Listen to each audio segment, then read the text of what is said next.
我叫徐涛，我来自于江西丰城的一个农村，从小在丰城农村长大。因为我也没受过高等教育，我在那边我是高中就辍学了。刚开始2年在外面有打工，后面在乡镇邮政工作，就没有同性恋这个东西，没有这个词，没这个概念。就算你跟别人说同性恋，大家都不会说话，避开这个词，不愿意去面对这个词，只知道这是同性恋，是一种不好的爱好或者习惯。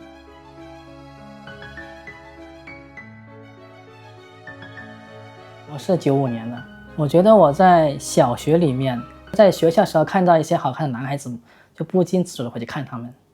从青春期开始，就会幻想过跟他们有这种性生活，这种性的东西。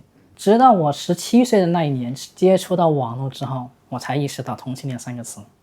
当我意识到这个词之后，但我是接纳自己的，我没有说去为这个身份感到沮丧。但是我随着年纪的慢慢增长，家里自然而然要去催婚。当我爸前面跟我介绍的时候，我是很拒绝的，我说我去无视他。后面他就直接干涉，直接是他自己以我的名义去帮我去谈女孩子，那些女孩子会被他迷得团团转。他传递的信息是我代替我儿子传递给你的。刚好碰到一个这样的女孩子，我觉得她的缺父爱。我爸在这个时候给伸出了橄榄枝，给他带他的父爱，让他以为他能逃离他那个悲伤的家庭和一些受尽苦难的家庭。这个女孩子从小没有妈妈，她跟我讲，她小时候连饭都吃不饱，她爸爸在外面打工，也长期不回家，娶了一个后妈。当她进入这个后妈的时候，她后妈直接把她赶出来。她家还有一个妹妹，在她母亲死后，他爸把这个妹妹送给别人去了。17年4、5月份接触到17年年底，这半年是他们接触的时间。他也知道是我爸在代替我，因为我在订婚前我发了一段话，我们不可能在一起。我说所有的一切都是我爸在欺骗你。他说了一句我愿意。那他是爱你爸还是爱谁？他谁都不爱，他只想逃离那个家庭。当时订婚前的一天晚上，我就说了3个字。我哭着跟他说了，我说我不能结婚。他说为什么？我说同性恋。他说我管你什么恋，哪有不结婚的男人？我还是订婚了。一是经济上22岁的我要依靠他，二是我不知道我不订婚我的出路在哪里。定亲的当天有2个举动吧。第一，我跟那个女孩子说我们不可能，把微信都删了。我爸第2天就做他的工作，他就愿意了。第二点，我去求助身边所有在当地农村的一些年长的 gay，他们都劝我结婚，没一个不劝我结婚的。他们都说我们都是这样过来的，你不结婚你怎么正常啊？你对得起谁呢？你对得起你父母还是对得起怎么样？所有那些结婚的农村的70后60的 gay， 我认识几个当地的都在劝我结婚。不结婚，我作为一个男的我还有出路吗？我就这样稀里糊涂订婚了。订了婚中间我们也产生了很多的冲突，我爸一直在让我这样去做，我一次次我都试不下去。我是后面跟我爸继续交流，我说不可能，我不喜欢他。今年年底来我家过年了，按照当地的习俗，他已经是我家的人了，不可能再回去了，回去是很丢人的。我爸为了生米早煮成熟饭，把这个人提前给拉到我们家来了。我们前1年都分开的，我骗我爸说我没做好准备。包括结婚，我也是说过2年结婚，我也是在缓和这段关系。我爸前期也同意了，他不想把我逼得太死。有2、3次吧，我们住在同一间房间，什么都会发生。我自己还骗自己去吃伟哥，硬的时候，但是我没有那种，就是身都起不来。假如说我想跟他发生性关系，我想翻一个身我都翻不起来，感觉我的内心不允许我这样做，我做不起来。我到后面我就不会再逼自己了，我都是假装睡一张床上，他睡他的，我睡我的。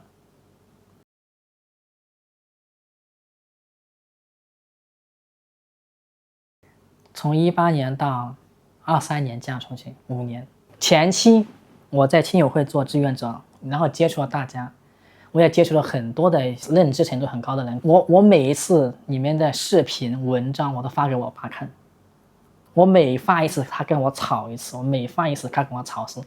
我觉得我参加第8届青年营，对我最大的感触就是我们还可以做真实的自己，我当时想都不敢想，我突然一下子醒悟了，我突然明白我想要的是什么了。我爸叫习习华，我说习习华，你给我清醒一点，你面对这个现实吧。我开始反抗了。这是我从小以来我喊了他的一次名字。订婚前一天我不去，我爸用那个农村不是木凳吗？用凳砸我，我奶奶挡住了，要砸我的车。后面在慢慢的反抗当中，他骂了我，你连一个男人都不是，猪狗都会交配，你做个男人都不会交配。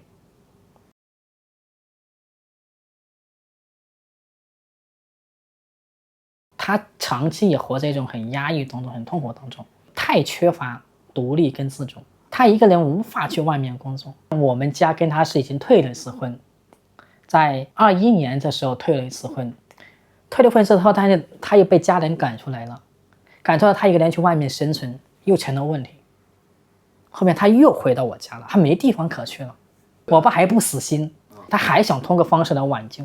他娘家人都找上门跟我爸打架一样，说我们家不要他，追到我家来跟我打。可是你家里这个女孩子怎么办？有没有想过怎么去处理这个事情吗？跟我妈商量过，把她嫁出去，以妹妹的名义。2022年年初没出去，我就在想方设法解决，怎么把她嫁出去，给她找一个老公。22年上半年4月份找到的，到23年正月正开始结婚嘛，跟她男朋友有个接触期嘛。我心中吧，一定要直男。男的93年的。从外表来看是踏踏实实、勤勤恳恳那种，老老实实、本本分分，确实是个直男。他们相处了一段时间，相处了半年，我妈极力在撮合。我妈跟我说一句话，她说我看到人家两个人在一起应该是有说有笑，恩恩爱爱，你怎么跟人家在一起就没有半点呢？然后我就跟我妈普及知识。我爸开始是从中作梗，不同意。我跟我妈极力在压他，我给他下了死命令。我当时用农村的话，我直接骂他。骂脏话，我爸还没死心，后面他就撒手了。我说你累不累？你每天家中间你不累吗？我特意在5一时候我回去一趟，她订婚那天，她老公加了我微信，喊了我一句哥哥。订婚当天，我妹妹她就改了口，她说哥哥，我让我男朋友加你。我说好，没问题。我说我为你感到高兴。结婚是在23年年底，所有的酒席的操办。嫁妆这些都是我在操办的，包括酒席多少个菜，按照农村的最高规格，请哪些亲戚朋友，当然也有一些亲戚朋友不卖面子的，还有这样嫁的，把媳妇当女儿嫁，全世界都没看到。我还是请了我爸我妈两边的所有亲戚兄弟姐妹，包括家族的堂兄堂妹，他们送了礼，我1分礼钱都没有，我全返回，免费请你们吃酒。他们就觉得丢人，但我不认为。我认为我在做了一件很伟大的事情。我觉得我是一个善良的人，我没有伤害到别人。然后你们那边收彩礼吗？会给多少彩礼？彩礼反正一起是36万。当时结婚的时候放压箱钱是我放的，1分没少要退给他。这个钱是给小两口子置办一个新家的。现在小两口多好，他在县城里买了房子，生了个女儿。初2是回娘家的日子，他喊了我哥哥给我拜年，给我下跪了。我当时也哭了，我知道他是从内心在感谢我。就这个事情圆满解决，就是他跟我下了一个跪，他的哥我跟你拜个年。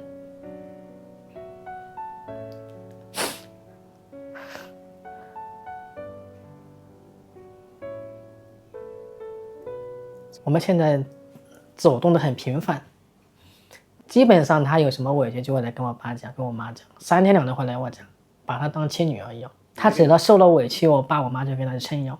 我爸我妈有一个什么灾的病，他都很难过，他都第一时间过来看。我妹妹，我在跟她分手之前，我跟她出柜了，我跟她复盘一下我们这2年的感受，为什么我不能跟你结婚？我说我是个同性恋，我还特意约他去县城里面讲的，我们还去逛了街。我在车上跟他讲的时候，他边听边哭，边听边哭。我从来没有幻想过我要跟他过那种生活。然后他说了一句：“那你爸让你结婚也是正确的，男的还有不结婚的吗？”我之前他从来不会发朋友圈，就是这几年我看他朋友圈都经常发了，我看到他幸福。他也会主动跟我聊天了。你们会聊什么呀？聊我爸我妈的事情，我们家庭的事情。我爸也是个农民，他也没有过多的见解。我爸至今都还没理解。去年他说你当年是怎么看不上他了？我说你真是个死脑筋，这个事情还拗不过去。我妈如果再谈到我的婚姻问题，我只要一个眼神，她就不说。我妈后面很厉害，所以这个是能够觉得这么好，我妈也重要的原因。你妈怎么就成长了呢？爱我，爱儿子，看着儿子实在太痛苦了，她也觉得你儿子不爱他，你儿子会很痛苦，你必须要解决这个问题。我爸从小很爱我，很疼我。只要我想到的东西，他都会尽能力去满足我。他那几年头发都白了。那你觉得你爸在生活当中，他是一个控制欲很强的人吗？不是，就在这件事上很控制欲强。我从小的东西他都不对我一点都不控制欲。我觉得我爸是爱我，因为他没有听过这样的词，他怕我以后怎么做人，怎么生活，受到了歧视跟伤害，老了怎么办？在他的看来，他说了一句话：盘古开天地5000年来都这样生活的，你为什么这样生活不了？我妹嫁过去，嫁了之后，我爸说这个是翻篇了，我以后也不会管你的人生了。当我说我带个男朋友回来过年的时候，他就沉闷了，不说话了。我看到他好几次用手机在搜什么是同性恋，他开始慢慢在改变了。